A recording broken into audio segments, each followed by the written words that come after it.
ठीक है। तो सबसे पहले आपको क्या करना है, EFS को समझना है। अब इसको इंडस्ट्रियल वे में क्या बोला जाता है, NFS भी बोला जाता है, नेटवर्क फाइल सिस्टम। ठीक है, उसका मैंने एक आपको बेसिक लेवल पे बताया था कि कैसे इंडस्ट्री में इसको यूज़ किया जाता है। तो इसका हम क्या करेंगे, सिंपल प्रैक्टिकल के फॉर्म पे देखेंगे। अगर आपको NFS मिलता है AWS में या फिर EFS मिलता है तो दोनों का काम ही एक है।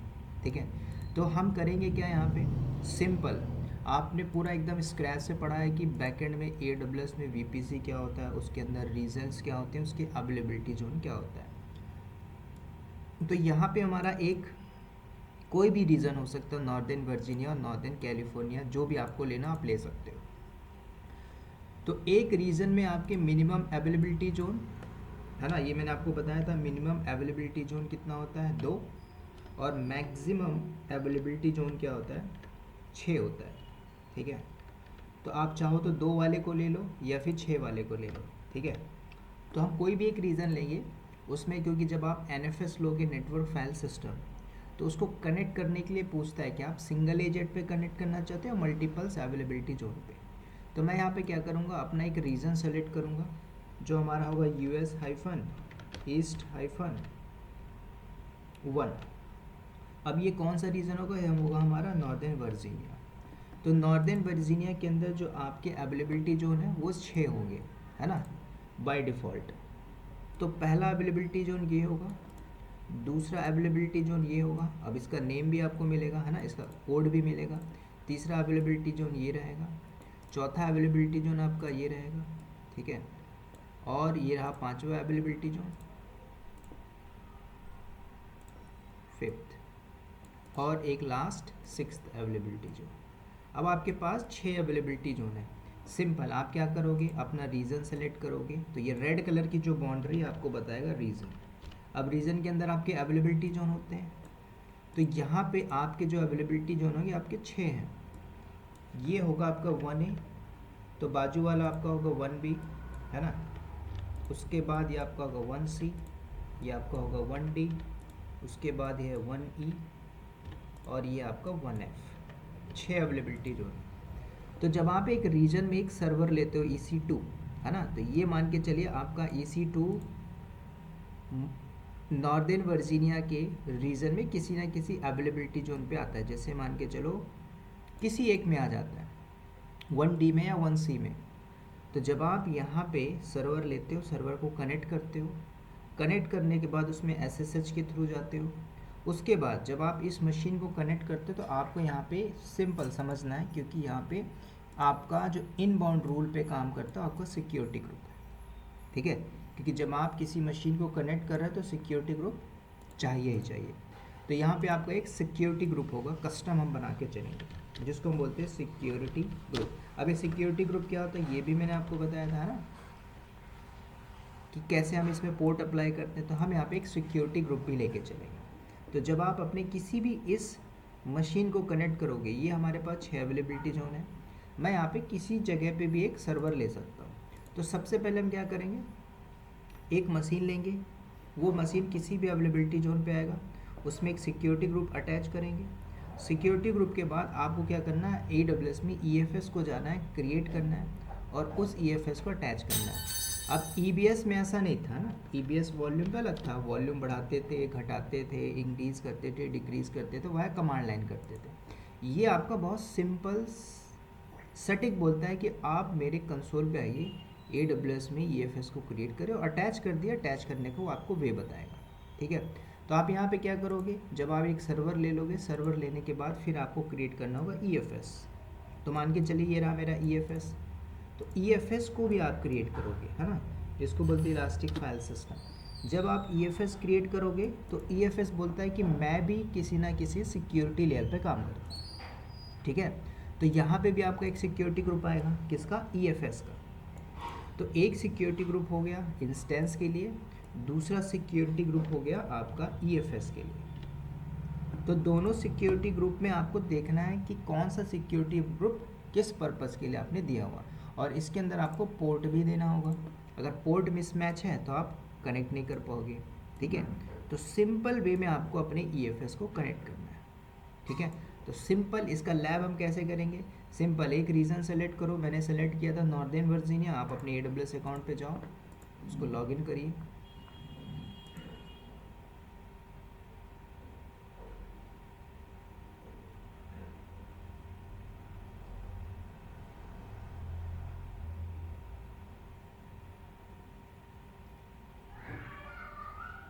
ठीक है, अब आप हम चलते हैं कहाँ पे, डायरेक्टली EC2 पे। यहाँ पे आप क्लिक करो, देखो मैं नॉर्दर्न वर्जीनिया पे हूँ, यहाँ पे ऊपर देखोगे तो ये नॉर्दर्न वर्जीनिया है। आपको आना है अपने EC2 पे।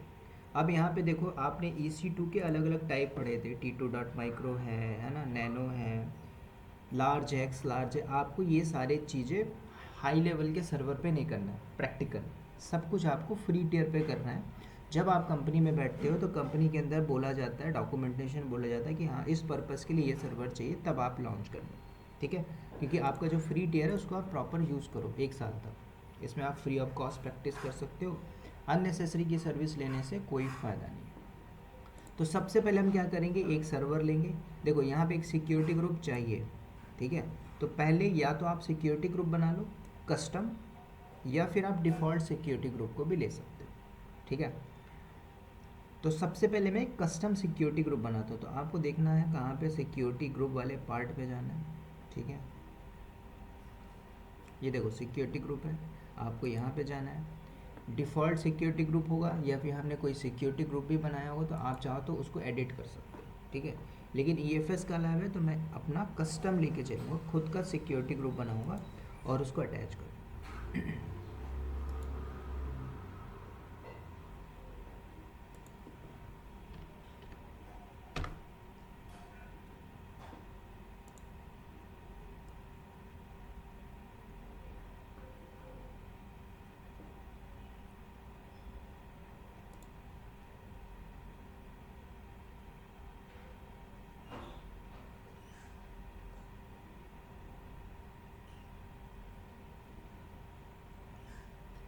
तो ये रहा सिक्योरिटी ग्रुप का कंसोल। अब यहाँ पे आप क्या करोगे, यहाँ पे कुछ डिफ़ॉल्ट होंगे, इनसे हमें मतलब नहीं है, ठीक है।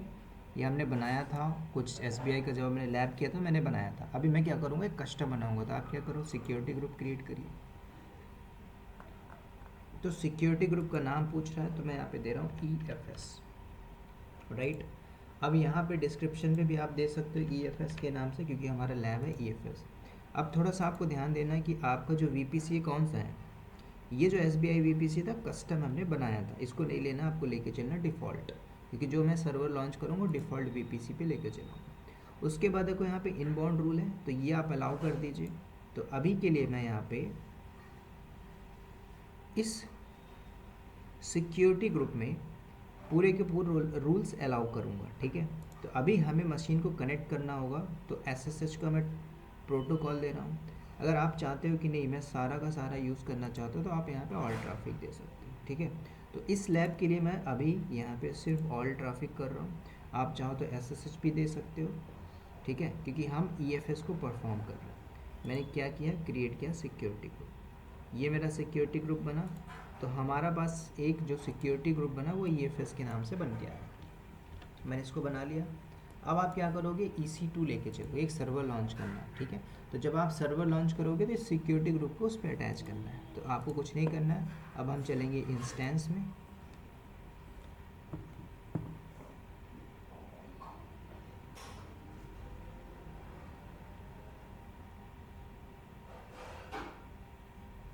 तो एक मेरे पास पहले से सर्वर है, राइट। तो इसको मैं क्या करता हूँ, टर्मिनेट कर रहा हूँ, मुझे इसकी ज़रूरत नहीं है।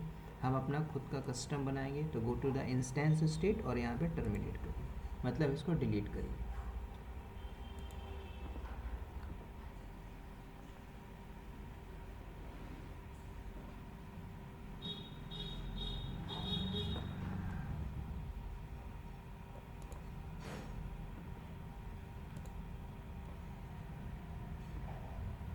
तो देखो सक्सेसफुली टर्मिनेशन हो चुका है। अब आपको क्या करना है, लॉन्च में आना है। एक नया सर्वर ले रहा हूँ मैं, तो किसी भी नाम से आप दे सकते हो, कोई सी भी कैटेगरी आप ले सकते हो। तो हम सारा AWS पे ही लेके चलेंगे, है ना, फ्री टियर के अंदर हम लेके चलेंगे। तो मैं यहाँ पे क्या कर रहा हूँ, go to the EC2 instance, tag दे दीजिए। तो टैग में मैं यहाँ पे दे रहा हूँ EFS के नाम से, EFS माइनस सर्वर। आप कुछ भी दे सकते हो, है ना, चलेगा। उसके बाद एक अमेजॉन मशीन इमेज की ज़रूरत पड़ती है, जो ओएस बोलते हैं ना, ऑपरेटिंग सिस्टम। तो यहाँ से आप एक सेलेक्ट कर लीजिए, किसी को भी आप ले सकते हो, चाहे अमेजॉन लिनक्स ले लो, विंडो ले लो, है ना, रेडिट ले लो, उबंटू ले लो, मैक की ले लो, कुछ भी ले सकते हो। प्रोसेस थोड़ा सा अलग होगा, थोड़े स्टेप अलग हो जाएंगे, है ना। विंडो में थोड़ा अलग सीनरियो आ जाएगा, है ना। अमेजॉन लेते हो, रेडिट लेते हो, उबंटू लेते हो तो सेम प्रोसेस होगा, ठीक है। क्योंकि जब आप विंडो लोगे तो विंडो का एक नया स्टेप देता हो, आपको कंसोल पे ही बताता है कि आप यहाँ पे ये करिए तो कनेक्ट होने का ऑप्शन मिलता है, ठीक है। तो अभी हम एक ओएस सेलेक्ट करते हैं, तो आ गया यहाँ पे देखिए अमेजॉन लिनक्स, तो मैं यहाँ पे सेलेक्ट कर रहा हूँ अमेजॉन लिनक्स। उसके बाद कौन सी कैटेगरी में लेके चलना है, तो मैंने बताया था हम सब फ्री टियर T2.micro पे लेके चलेंगे। तो नीचे देखोगे T2.micro है, की पेयर एक चाहिए होगा, क्योंकि जब आप कनेक्ट करते हो तब, तो या तो मैं अपने डिफ़ॉल्ट की को यूज़ करूँगा या फिर आपके पास कस्टम होना चाहिए, ठीक है। तो जैसे आपके पास, मैंने कई बार आपको एक सर्वर लिया था, उसमें ये दोनों की मैंने रखा हुआ था, SBI और TT। तो मैं यहाँ से डिफ़ॉल्ट लेके चल रहा हूँ TT नाम से। आप चाहो तो यहाँ पे एक न्यू की पेयर को क्रिएट करके ले सकते हो। उसके बाद नेटवर्क सेटिंग में आना पड़ेगा, क्यों, क्योंकि हमने एक कस्टम सिक्योरिटी ग्रुप बनाया हुआ है। तो मैं यहाँ से एक सिक्योरिटी ग्रुप लेके चलूँगा। तो आप थोड़ा सा स्क्रॉल डाउन करके नीचे आ जाओ।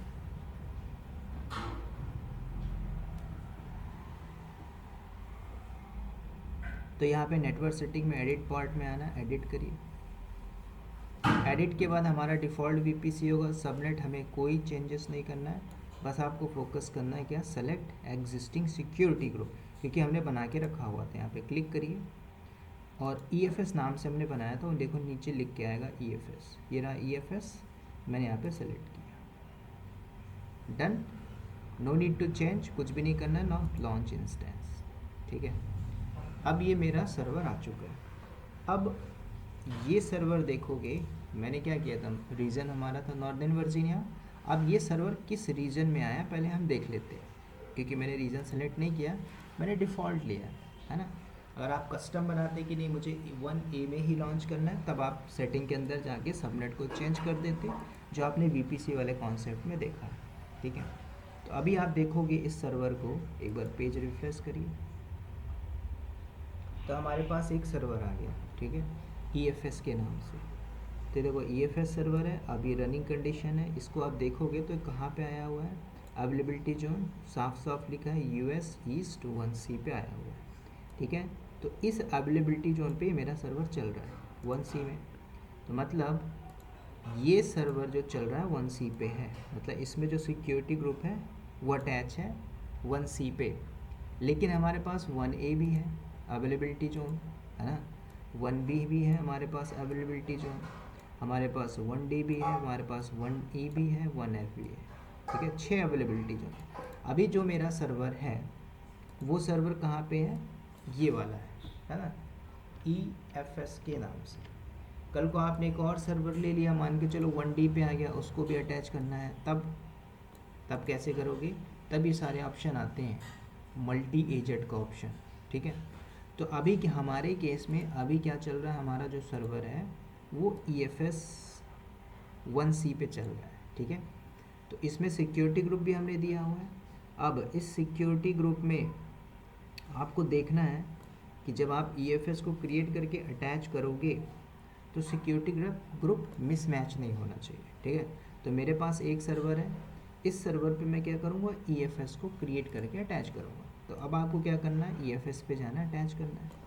तो सबसे पहले आप अपने सर्वर पे आइए और इस सर्वर को कनेक्ट कर लीजिए, ठीक है। तो मैंने यहाँ से सेलेक्ट किया, गो टू कनेक्ट, उसके बाद नीचे आते हैं, अगेन कनेक्ट,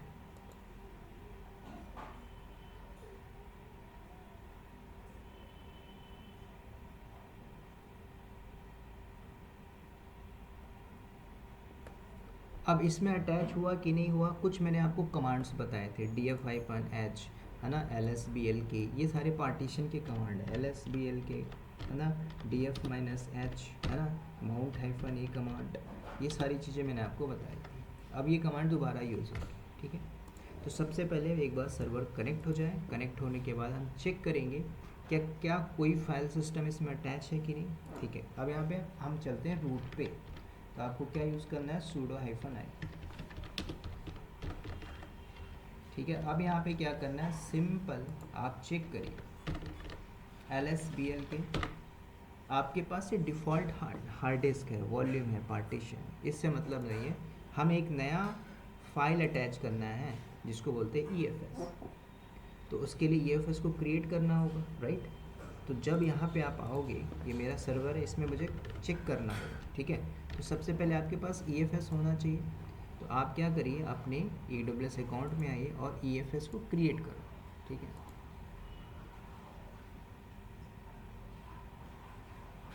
तो आपको यहाँ पे देखो ऊपर मिल रहा है सर्च, सिंपल सर्च बार में जाइए, वहाँ पे लिखिए EFS, क्योंकि मैं जो सर्विस यूज़ करने जा रहा हूँ AWS की वॉल्यूम टाइप का सेकंड है EFS, उसको हम यूज़ करने जा रहे हैं। तो आप यहाँ पे सर्च में आइए और EFS यूज़ करिए, ठीक है।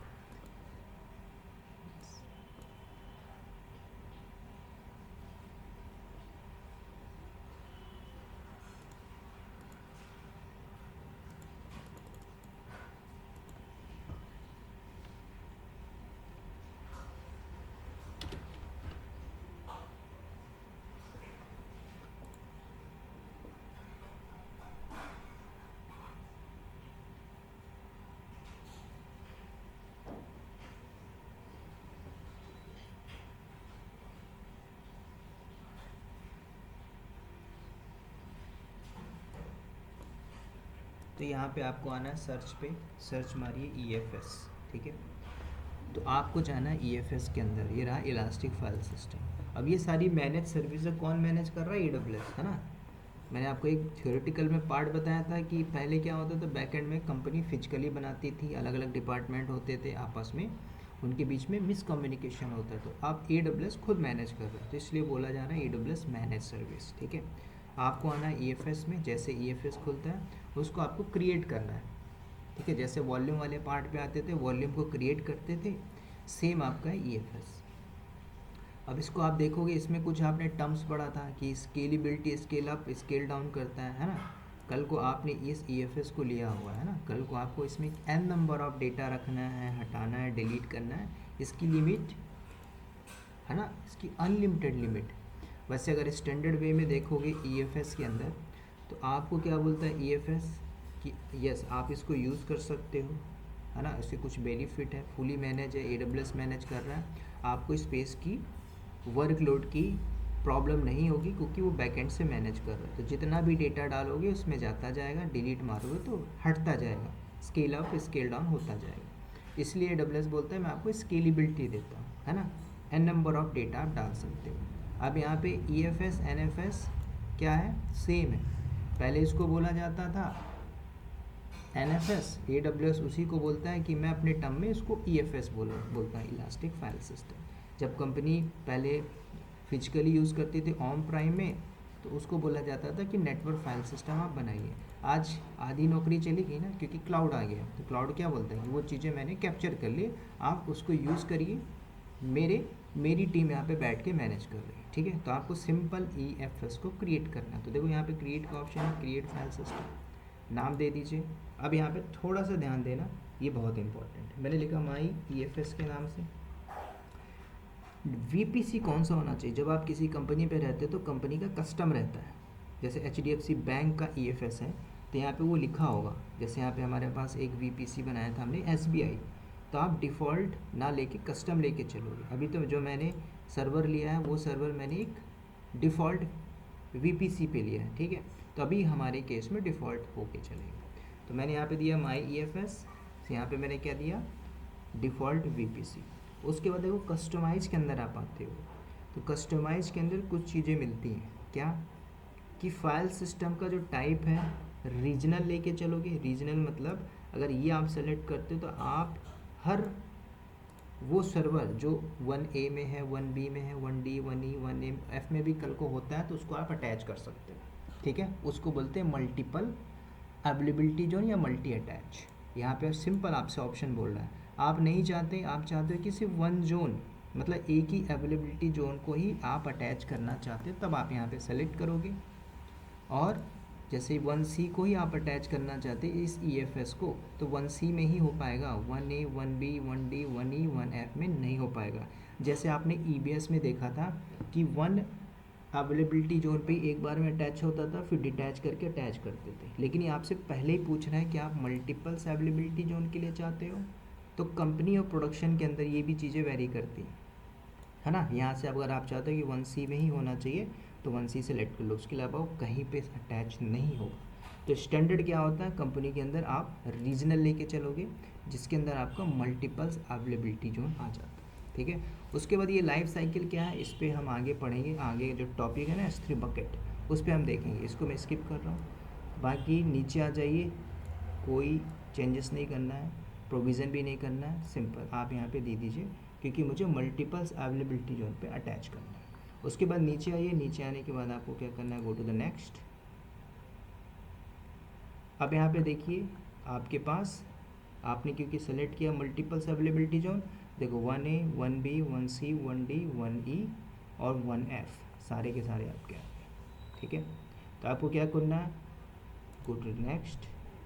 फाइल सिस्टम आपका क्रिएट करना है, अगेन नेक्स्ट करिए और एक बार चेकआउट कर लीजिए, है ना। आपके ये पूरे हैं 1A 1B 1C 1D और 1F। ये यहाँ पे नहीं दे रहा क्योंकि इसने अपने टेक्निकल इश्यूज़ में कुछ प्रॉब्लम होगी इसलिए शो नहीं कर रहा। नाउ क्रिएट करिए, तो अब मेरे पास ये EFS क्रिएट हो के आ गया यहाँ पे, ठीक है। तो ध्यान देना, एक सर्वर है मेरा 1C अवेलेबिलिटी जोन पे, EFS है जो मैंने मल्टीपल्स अवेलेबिलिटी जोन के लिए यूज़ किया है, मल्टी अटैच के लिए, है ना। मल्टीपल्स अवेलेबिलिटी जोन के लिए मैंने सेलेक्ट किया। अब इसको अटैच करना है EFS को। अब ये EBS की तरह नहीं है, इसमें आप देखोगे तो सिंपल स्टेप देता है। आप इसके अंदर जाओगे EFS के अंदर, देखो बोलता है आप अटैच मारिए, तो अटैच करोगे तो ऑप्शन आ जाएगा, ठीक है। लेकिन आप इसमें थोड़ा सा डिटेल में आइए, ठीक है। ये इसका बैकअप वगैरह ऑटोमेटिकली होता है, क्यों, क्योंकि AWS मैनेज कर रहा है। फाइल सिस्टम भी अवेलेबल है और किस पर्पस में यूज़ कर रहे हो, general purpose, compute optimisation. AWS में EC2 आपने पढ़ा था ना, जिसके अंदर general purpose, compute optimisation, memory optimisation, है ना, ये सब चीज़ आपने देखा था। तो ये किस में आया, डिफ़ॉल्ट जनरल पर्पस के अंदर है। और उसके बाद मॉनिटरिंग वगैरह आगे देखोगे पढ़ोगे, फाइल सिस्टम, ये सारी चीज़ें हम स्किप कर रहे हैं। अब इसको अटैच करना है, तो अटैच कैसे करोगे, देखो सिंपल, यहाँ पे अटैच मारिए। तो याद रखना जब आप इस सर्वर पे अटैच करोगे तो ये अटैच नहीं होगा, क्यों, क्योंकि इसको अटैच करने के लिए आपको एक पैकेज डालना पड़ेगा, इसका EFS का। तो वो काम पहले आप गूगल से डालिए, में जाइए और सर्च करिए EFS यूटिल्स का इंस्टॉलेशन करना है। तो आप पहले सर्च करिए गूगल से, किसी भी एक वेबसाइट में चलते हैं, तो अमेज़ॉन पे चलते हैं ऑफिशियली, यहाँ पे आपको मिलेगा एक कमांड। अब ये सारी चीज़ें याद नहीं करनी है, डॉक्यूमेंटेशन पता होना चाहिए कि हाँ मुझे कमांड उठा के लानी कहाँ से। और कंपनी के अंदर ये सारी चीज़ें अलाउ होती हैं क्योंकि आप हर चीज़ याद नहीं कर सकते। तो देखो आपसे पूछ रहा है रन करिए दिस कमांड को अमेज़ॉन EFS यूटिल्स को इंस्टॉल करने के लिए, तो आप इस कमांड को यूज़ कर लो, सिंपल। यहाँ से मैंने क्या किया, कॉपी करने के बाद अपने सर्वर पे आइए, पेस्ट मारो।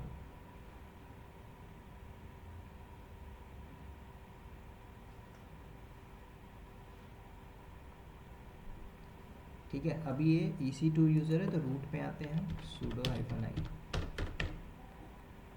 ऑलरेडी मैंने कॉपी किया है तो यहाँ पे पेस्ट मारना है, simple, right click paste.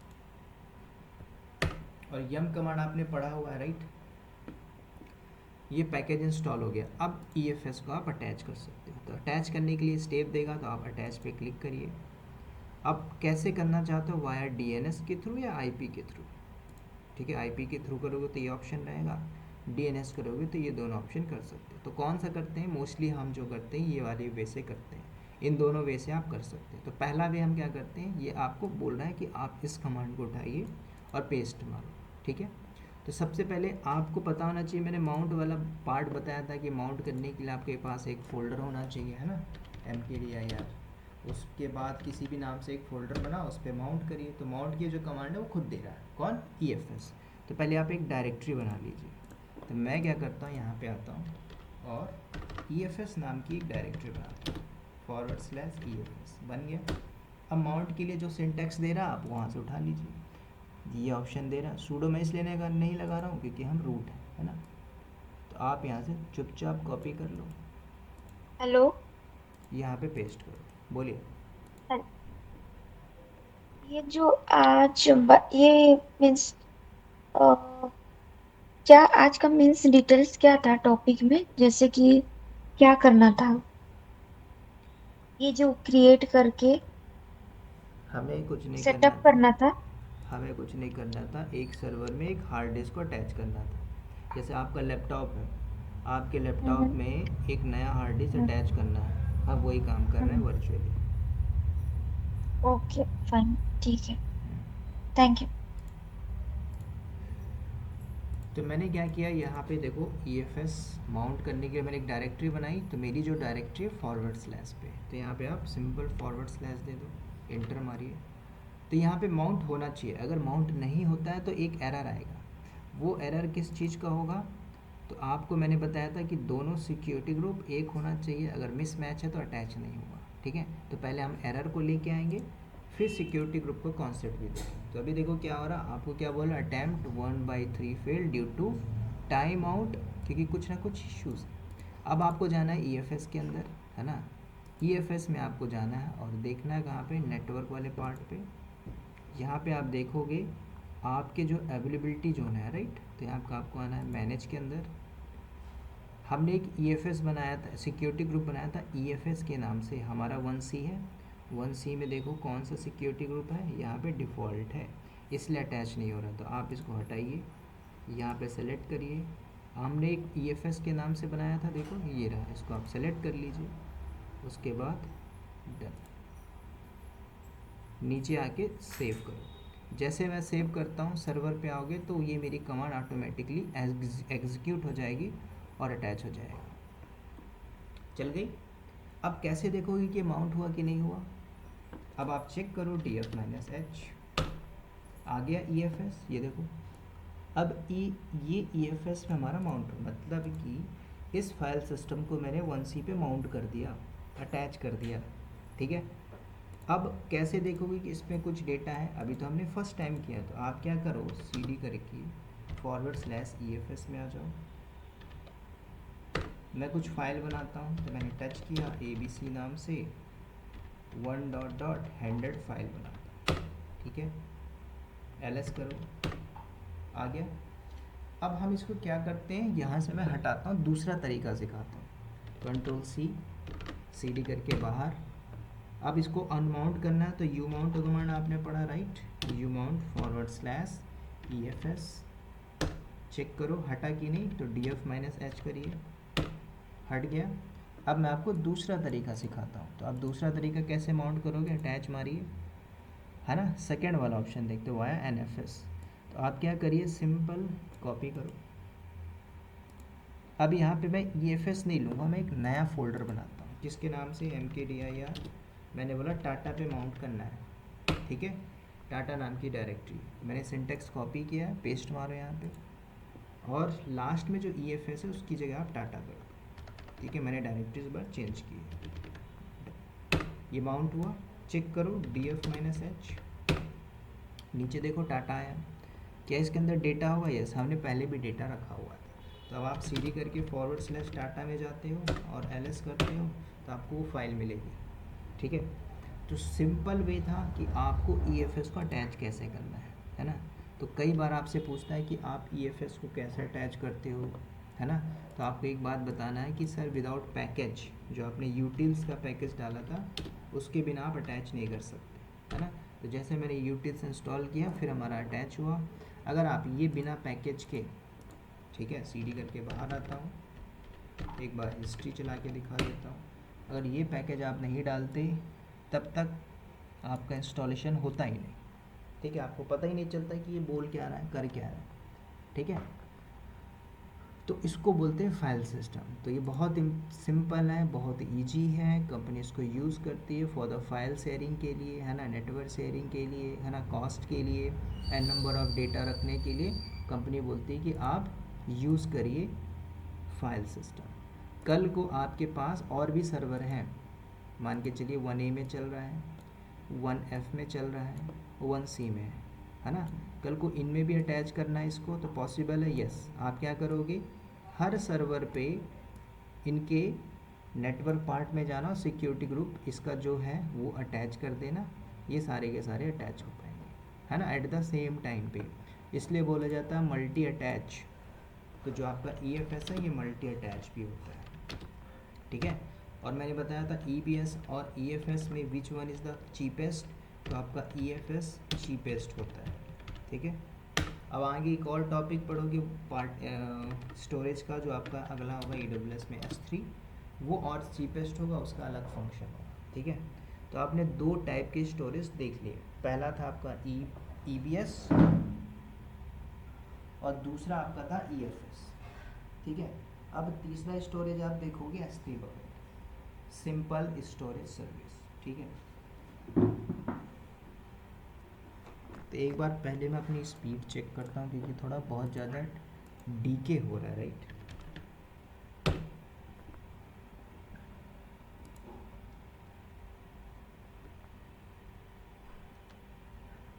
Hello sir. हाँ बोलिए। सर जैसे हम ईएफएस को 1000+ पिन के साथ अगर कनेक्ट करना चाहें तो कनेक्ट कर सकते हैं, क्या बट जो क्योंकि ईएफएस को अगर हम 1000+ के साथ कनेक्ट करना चाहें, सिंगल ईएफएस कनेक्ट कर सकते 1000 सर्वर हैं। पे,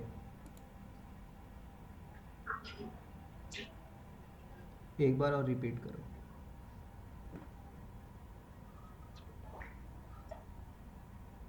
या फिर चैट पे लिखो। यस। जैसे हमारे पास एक ईएफएस, ओके सर, हमारे पास एक ईएफएस सर्वर है हम्म।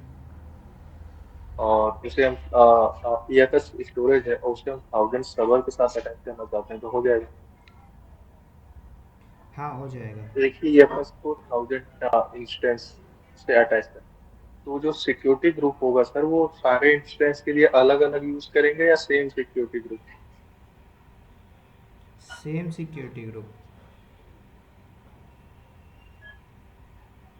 ओके सर, तो प्रोडक्शन में भी सब सेम ही सिक्योरिटी ग्रुप यूज होता है सारे इंस्टेंस के लिए जो ईएफएस के साथ यूज किया जाता है देखो पर्टिकुलर इंस्टेंस? सिक्योरिटी ग्रुप अगर आपने कस्टम लिया है तो आपको देना पड़ेगा, राइट। लेकिन जैसे आपने 1000 बोला तो ए डब्ल्यू एस के पास कुछ लिमिट्स होती है, क्योंकि मैक्सिमम नंबर ऑफ इंस्टेंस आप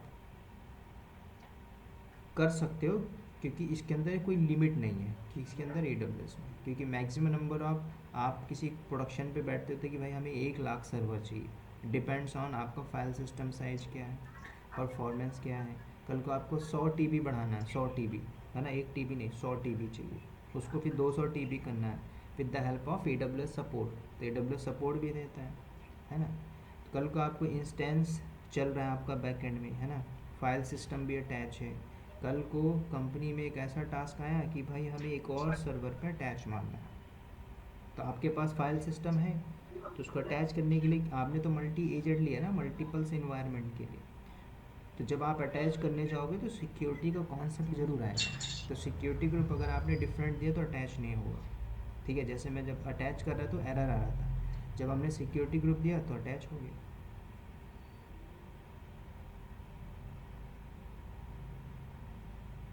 ओके। और इसमें आप चाहो तो इंक्रिप्शन फॉर्म भी लगा सकते हो। आप यहाँ पे सिक्योरिटी की जगह आप कुछ इंक्रिप्शन की भी लगा सकते हो कि कोई दूसरा बंदा अटैच ना कर पाए। सिक्योरिटी ग्रुप आपने दे दिया, कोई और दे दिया तो फिर ये सिक्योर नहीं, उसके लिए फिर और भी चीज़ें आपको मिलेंगी। आगे आप देखोगे नेक्स्ट वाले पार्टीशन पे कैसे हम क्या करते हैं, ब्लॉक करते हैं पर्टिकुलर परमिशन को, है ना, परमिशन कैसे डिनाई करते हैं।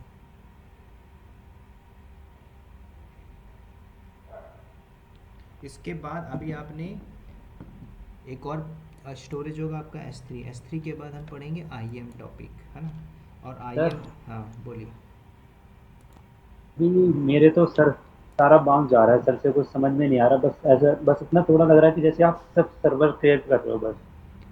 हाँ अच्छा, अनुज बोल रहे हैं क्या आप? आपको समझ जी में जी। नहीं आएगा ना, आप एकदम फ्रेशर हो ना इसीलिए। आप ये सर्वर क्रिएट कर रहे हो ना मल्टीपल टाइप्स के?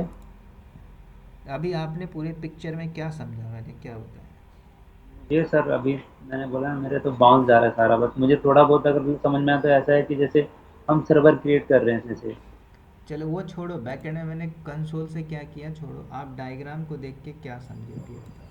डायग्राम सर जैसे आपने बताया ना, ई एफ मतलब ये 1A 1B 1C ये सारे सर्वर हो गए, हाँ और इसको EFS जो आपने बनाया है वो सिक्योरिटी ग्रुप बनाया है। इसका नाम कुछ और भी हम रख सकते थे, जैसे EFS रख दिया, जैसे XYZ कुछ भी रख सकते थे।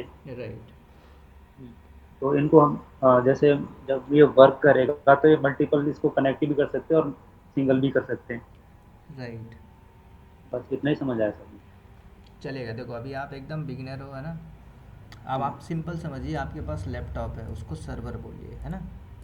ओके। अब आपके लैपटॉप में मैंने कहा 50 TB की हार्ड डिस्क लगानी है, तो आप क्या करोगे, या तो USB पोर्ट की होगी या फिर आप मदरबोर्ड में ही चेंज करोगे, है ना।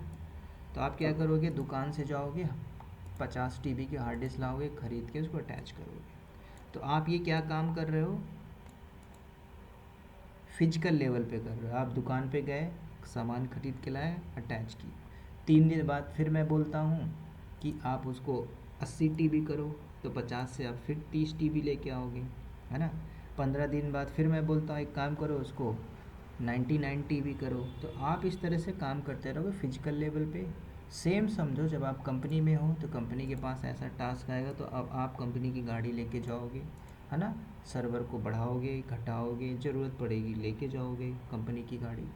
आज ऐसा नहीं है, क्योंकि you are living in 2024, technology बदल गई है। आज आपको कुछ खाना है, बर्गर खाना है, तो आप थोड़ी जाके सामान लेके आओगे, ऐप डाउनलोड किया, ऑर्डर किया, आधे घंटे में पहुंचा, खा लिए, ख़त्म। सेम काइंड ऑफ थिंग्स आज कंपनी के अंदर है। आपको एक सर्वर में, है ना, 5 GB से 500 GB हार्ड डिस्क बढ़ाना है, तो आपने क्या किया, AWS बोलता है मैं आपको इलास्टिक सर्विस देता हूँ बढ़ाने घटाने की, तो वही काम हमने किया, है ना। आप इसको सिंपल वे में समझिए। तो ये जो मैंने बताया है ये स्टोरेज के अंदर है।